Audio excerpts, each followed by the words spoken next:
গাজীপুরের শ্রীপুরে হিল্লা বিয়ের ফতোয়া জানতে আসলে 2 ঘন্টার চুক্তিতে নিজেই বিয়ে করেন একটি মাদ্রাসার মুহতামিম ইসমত আলী আশিকি। বিয়ের 10 মিনিটের মধ্যেই ইমাম কফিলউদ্দিনের পাহারায় মসজিদের ভেতরে সিঁড়ির পাটাতনে ওই নারীর সঙ্গে সহবাস করেন মাওলানা আশিকি।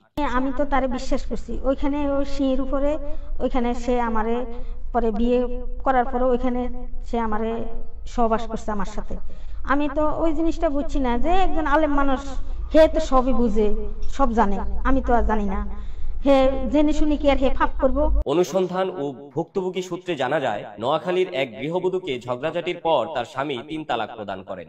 অতঃপর ওই ব্যক্তির স্ত্রীকে চাচাতো ভাইয়ের নিকট গাজীপুরের শ্রীপুরে পাঠানো হয় বিজ্ঞ আলেমদের সঙ্গে পরামর্শ করার জন্য। পরবর্তীতে চাচাতো ভাই ওই তালাকপ্রাপ্ত নারীকে মুহতামিম ইসমত আলী আশিকি হুজুরের নিকট নিয়ে আসেন ফতোয়া জানার জন্য। পরে মাওলানা আশিকি বলেন, ওই নারীকে অন্যত্র বিয়ে দেয়া ছাড়া পূর্বের স্বামীর জন্য হালাল হবে না। ভুক্তভোগী নারীকে কুমতলবে ইমামের সহযোগিতায় বিয়ে নামক খেলা শুরু করেন ইসমত আলী আশিকি। পরে মসজিদের সিঁড়ির উপর সহবাস করেন। আলোকিত মসজিদের লাইট নিভিয়ে অন্ধকারে রূপান্তরিত করেন অভিযুক্ত ইমাম কফিলউদ্দিন।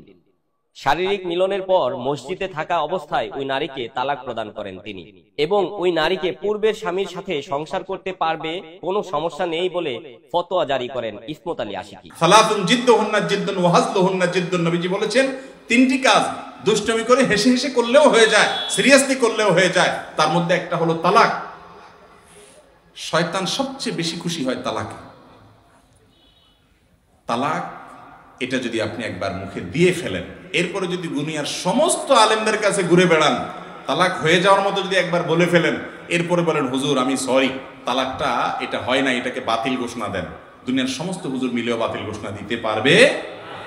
আমাদের সমাজে অনেক পুরুষকে দেখি তারা স্ত্রীর সাথে ঝগড়া হলে মাথা গরম অবস্থায় 3-4 তালাক দিয়ে দেয়। পরে দেখি তারা আবার সংসারও করে, আবার বলে রাগের মাথায় তালাক দিলে তালাক হয় না। সঠিক কোনটা ভাই? তালাক কি রাগের মাথায় হয় নাকি হয় না? তালাক কি মহব্বত করতে করতে ভালোবাসার চোটে বলে দেয় তোমাকে আমি ওগো 1 2 3 4 5 তালাক দিয়ে দিলাম, কেউ বলে? আরে ভাই তালাক তো হয়ই রাগে, তালাক তো হয়ই রাগে। যদি রাগের মাথায় তালাক না হয় তাহলে দুনিয়াতে কোনো তালাকই, হ্যাঁ রাগের মাথায় তালাক হয় না। মানে হলো যদি এরকম রাগ হয়, রাগের চোটে আপনার সেন্স নষ্ট হয়ে গেছে, আপনি জানেন না কি বলছেন, এইরকম যদি হয়ে যায়, আপনি কি বলছেন মুখ দিয়ে বাইরে জানেন না, অন্যরা বলতেছে তুমি রাগের চোটে বলে ফেলছো, এরকম যদি হয়ে যায়, কি বলছে সে জানে না, তার এরাদাও ছিল না, ওই রাগের ওই লেভেলে চলে গেলে সেটা পাগলের মতো হয়ে গেছে, তারটা মাফ, তালাক হবে না। কিন্তু আপনি জানেন কি বলছেন, এরপরে বলছেন না আমি রাগ করে বলছিলাম।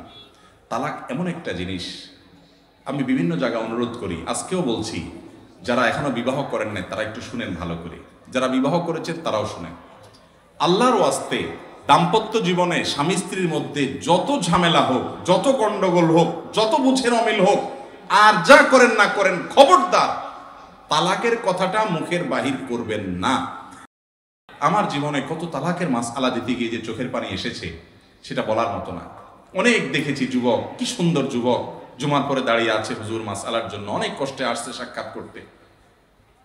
বিস্তারিত শোনার পরে বললাম ভাই তালাক তো যেই পরিমাণ দিছেন সারা জীবনে, তাতে সম্পর্ক বহুত আগেই শেষ, আর ঘর করতে পারবেন না।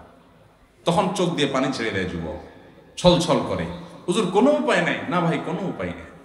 হুজুর আমি তো লজ্জিত, তওবা করছি। ভাই তওবা করে লাভ নেই, আপনি একটা ছুরি নিয়ে আমার বুকে মেরে দিলেন, আমার প্রাণ বের হয়ে গেল। এরপর আপনি যদি জিহ্বা কামড় দিয়ে বলেন ও সরি আমার তো ভুল হয়ে গেছে, আমি কি জীবিত হব? তালাকটা এরকম। করজোড় করে বলি আপনাদের, আল্লাহর ওয়াস্তে স্বামী স্ত্রী ঝগড়া হোক, গন্ডগোল হোক, পারলে 2টা ধাক্কা দেন, অন্য আর 2-4টা কিছু করেন, সীমা লঙ্ঘন করেন না, জুলুম করেন না। মানে রাগের মুহূর্তে একটা ধাক্কা দেন, অন্য একটা বকা দেন, বৈধ বকা দেন, খবরদার তালাকের কথা বলিয়েন না ভাই। এটা যদি আপনি বলে ফেলেন, ঠেকানোর কোনো ক্ষমতা নেই, হয়ে যাবে। এটা রাগের মাথায় মানুষ তালাক দেয়, ঠিক আছে, কিন্তু এইভাবে না। আপনি যদি দেখেন যে আপনার এই মহিলার সাথে ঘর করা যাচ্ছে না, আপনার স্বামীর সাথে চলছে না, কোনোভাবে বনিবনা হচ্ছে না, আপনার তখন সিদ্ধান্ত কি জানেন? ইসলাম তালাককে কত সুন্দর সিস্টেমের মধ্যে আছে। আল্লাহ বলেছেন তোমার বনিবনা হচ্ছে না, নাম্বার 1, স্টেপ নাম্বার 1, প্রথম কাজ কি? তুমি তাকে বুঝাও, দেখো এরকম করো, এরকম করিও না, এরকম বলিও না, এই টাইম এটা বলিও না। প্রথম প্রথম বুঝাও, বুঝে কাজ হচ্ছে না, শাসনে চলে যাও। কি শাসনে যাবা? তোমরা বিছানা পৃথক করো, ওয়াহজুরুহুন্না ফিল মাদাজি, রাগ করে বাসার বাইরে চলে যাও, অন্য বাসায় শুয়ে থাকো, অন্য রুমে শুয়ে থাকো, তার সাথে অভিমান করো, দেখো সে সংশোধন হয় কিনা, তোমার দুঃখটা বুঝে কিনা। তাতেও যদি কাজ না হয় তাহলে ফাবাসু হাকামান মিন আহলিহি ওয়া হাকামান মিন আহলিহা, তালাক দেওয়ার আগে স্টেপ নম্বর 3, উভয় পরিবারের মুরব্বীদেরকে জানাও যে মুরব্বীরা আমরা দুইজনে বহু চেষ্টা করছি, কোনো সমাধানে আসছি না, আমাদের মধ্যে বনিবনা হচ্ছে না, আপনারা একটু বসেন। তাদেরকে দিয়ে, বুদ্ধিমান মাথাওয়ালা কিছু মুরব্বীকে দিয়ে একটু বসান, বসে মীমাংসা করার চেষ্টা করেন।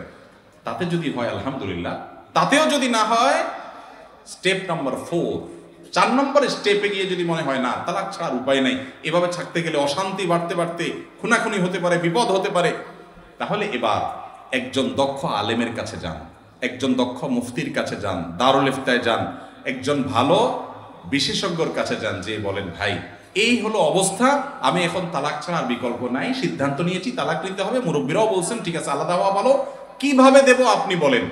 এবার উনি বলবেন এইভাবে দেন, এই ভাষায় দেন, ওই ভাষায় ওই পদ্ধতিতে দিবেন। এরপরে ছুটাছুটি ছাড়াছাড়ি হয়ে গেল, 2 বছর 5 বছর 10 বছর পরেও আবার কখনো আপনার ভিতরে অনুশোচনা হয়েছে, না রে লোকটা ভালো ছিল, হয়তো 2-4টা জিনিস খারাপ ছিল, আমরা একসাথে থাকতে পারলে ভালো হইতো, এর চেয়ে ভালো তো আর পেলাম না, বরং ফিরে গেলে ভালো হইতো। আবার যদি ফিরে আসতে চান, সে ফিরে আসার রাস্তা থাকবে। কথা কি বুঝতে পারছি? আর নিজের মন মতো যদি দেন, এমন ভাবে তালাক দিবেন, এরপরে কিছু কিছু এলাকা আছে তালাকের পরে হুজুর ধরে নিয়ে আসে, হুজুর তওবা পড়ায় দেন। দুনিয়ার সব হুজুর মিলে তালাক পড়ালে তওবা জোড়া লাগবে? একজনরে খুন করে ফেলছে, খুনিরে যদি তওবা পড়ায় একেবারে ওরে ফেরেশতা বানায় ফেলায়, ওই মরা লোকটা জিন্দা হবে কোনোদিন? তালাকটা এরকম খুব ডেঞ্জারাস একটা বিষয়। এটা আল্লাহর ওয়াস্তে কথায় কথায় বলবেন না। কথায় কথায় তালাক বলে ছোট লোকে, সেটা ছেলে হোক আর মেয়ে হোক, পাত্র হোক আর পাত্রী হোক। আল্লাহ আমাদেরকে বাঁচার তৌফিক দান করুন। ঠান্ডা মাথায় বুঝে শুনে সিদ্ধান্ত গ্রহণ করে তারপরে যেতে হবে। তালাকের বিষয়ে আরো অনেক স্টেপ আছে, আমি বিস্তারিত বলবো না, এটা নিয়ে দীর্ঘ আলোচনা করা দরকার। তালাক কখন দিবেন? যেই পবিত্রতার পিরিয়ডে শারীরিক সম্পর্ক হয় নাই। কেন কেন ইসলাম এটা আমি তালাক দিতে নিষেধ করেছি? মাসিক হবে, মাসিকের পরে পবিত্রতার পিরিয়ড হবে, তারপরে তালাক দিবেন। কেন?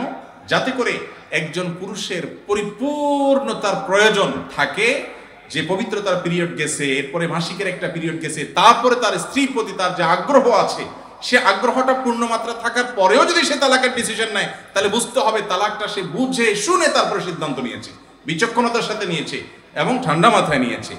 ইসলাম চায় যে তালাকটা যেন তেনভাবে নিয়ে না দেয়। আমার ব্যক্তিগত অভিজ্ঞতা বলি, আমার অভিজ্ঞতায় বলে বাংলাদেশের প্রেক্ষাপটে শতকরা হয়তো 90%-এর বেশি হবে মানুষ তালাক দেওয়ার পরে 6 মাস পরে, 2 মাস পরে, 1 বছর পরে, 2 বছর পরে, 10 বছর পরে বেশিরভাগ মানুষ এসে বলে হুজুর আবার একটু একসাথে থাকতে চাচ্ছি, আফসুস করে, কিন্তু এমন ভাবে তালাক দেয় যে আর আসার রাস্তা থাকে না। খেয়াল রাখবো তো ইনশাআল্লাহ। আল্লাহ তাআলা আমাদেরকে বুঝার তৌফিক দান করুন। অনেকে বলে দায় রাখতে হলে তার স্ত্রীর অনুমতি লাগে, অনুমতি না নিলে অনেকে দায় রাখে না। এটা কি সঠিক? স্ত্রীর অনুমতি লাগবে দায় রাখার জন্য? দায় রাখার নির্দেশ করেছেন রাসূল আকরাম সাল্লাল্লাহু আলাইহি ওয়াসাল্লাম। কোরআন হাদিস যদি কোনো কিছু অর্ডার করে, সেই অর্ডার যদি অ্যাপ্রুভাল করতে আরেকজন লাগে, তাহলে তো এটা কোরআন হাদিসের বড় বস হয়ে গেল, ঠিক না বেঠিক? এক টেবিল থেকে অ্যাপ্রুভাল পেয়ে গেছেন, এখন আরেক টেবিলে যদি অ্যাপ্রুভাল নিতে হয়, তাহলে ওই টেবিলটা এই টেবিলের চেয়ে বড় না ছোট? আল্লাহ নির্দেশ করেছেন, রাসূল নির্দেশ করেছেন আফুল্লুহা আর ফুল্লুহা, দায় লম্বা করো। এখন যদি আপনি স্ত্রীর কাছে যায় পারমিশন নেওয়া লাগে, তাহলে তো রাসূল সাল্লাল্লাহু আলাইহি ওয়াসাল্লাম উপরে রেখে ফেললেন তারে, ঠিক না বেঠিক? আল্লাহর নির্দেশে পরে আর কারোর অ্যাপ্রুভাল নেওয়ার দরকার আছে না? রাখতে হবে। এখন কথা হলো বউকে তো মানাইতে হবে, বুঝাইতে হবে। বেচারে যদি বলে দেখো তুমি দায় রাখলে চাচার মতো লাগবে, আমি এক জায়গায় যাইতে পারবো না, কেমন লাগে, আমার বান্ধবীরা আছে তাদের স্বামীরা হ্যান্ডসাম, তুমি এরকম, আপনি তাকে বুঝাবেন, বলবেন দেখো তুমি যেরকম আমার দায়টা তোমার ভালো লাগতেছে না, বলতেছো না রাখতে, ঠিক আছে, আচ্ছা তোমার দিক খেয়াল রাখে আমি দায় নাই রাখলাম, আমারও একটা আবদার আছে, কি সেটা হলো যে তোমার মাথার চুলগুলো আমার একেবারে ভালো লাগে না, তুমি এগুলো চেঁচে ফেলো প্লিজ, আমার ভালো লাগবে তুমি চুলগুলো চেঁচে ফেলছে। এরপর দেখেন মহিলা কি করে, তখন মহিলা বলবে তোমার আসলে ডাক্তার দেখানো দরকার, এটা তুমি কি বললা? তখন আপনি এবার বলবেন যে ওই কথাটাই আমি বলতে চাইছিলাম, একটু সময় নিয়ে বললাম আর কি, যে আল্লাহ তাআলা তোমাকে চুল দিয়ে সৌন্দর্যমণ্ডিত করেছেন, ওই আল্লাহ আমাকে দাড়ি দিয়ে সৌন্দর্যমণ্ডিত মহিলার নাই, পুরুষের আছে। বুঝতে হবে এটা মার্কা পুরুষের। মহিলাকে আল্লাহ দেন নাই, পুরুষকে শুধু দিয়েছেন। আর তো সবকিছুই প্রায় এক, মোচার দাড়ি ছাড়া সবকিছুই, নখ, অন্যান্য লোম, পশম সব এক, কিন্তু এই জায়গায় আল্লাহ পুরুষকে দিয়েছেন। রাখার জন্য হিম্মত করতে হবে। আল্লাহ আমাদেরকে তৌফিক দান করুন। খোলাসা কথা হলো, স্ত্রীর পারমিশন নেওয়া এখনো জরুরি না। আল্লাহ নির্দেশ দিয়েছেন রাখবেন, তবে হ্যাঁ দাম্পত্য জীবনে এক অন্যকে বুঝাই নেবেন। আমি যে পলিসি বলেছি হুবহু ওইটা আবার অ্যাপ্লাই করতে গিয়ে মাইদুর খায়েন না। আমি বললাম আর কি কথার কথা, স্বামী স্ত্রী খুনসুটি করবে, রসিকতা করবে, আদর স্নেহ করে ভালোবাসা দিয়ে একজন আরেকজনকে বুঝাবে, মিউচুয়াল আন্ডারস্ট্যান্ডিং এর মধ্যে আসবে। এরকম একেবারে কাঠখোট্টা কিসিমের হবেন না, আমি দাঁড়িয়ে রাখছি তুমি ঘর করলে করো না, বাবার বাড়ি যাও, এরকম কাঠখোট্টা টাইপের হবেন না। একটু বুঝাই নেবেন, আমি সেই কথাটা বলছি। আল্লাহ তাআলা আমাদেরকে বুঝার তৌফিক দান করুন। তা আগে থেকে যদি ওই যে 18 বস্তা 18 বস্তা দেখে বউ বিয়ে করে থাকেন, তো আর বুঝায় কি কাজে আসবে? এই জন্যই তো দিনদারি দেখা বিয়ে করতে হবে।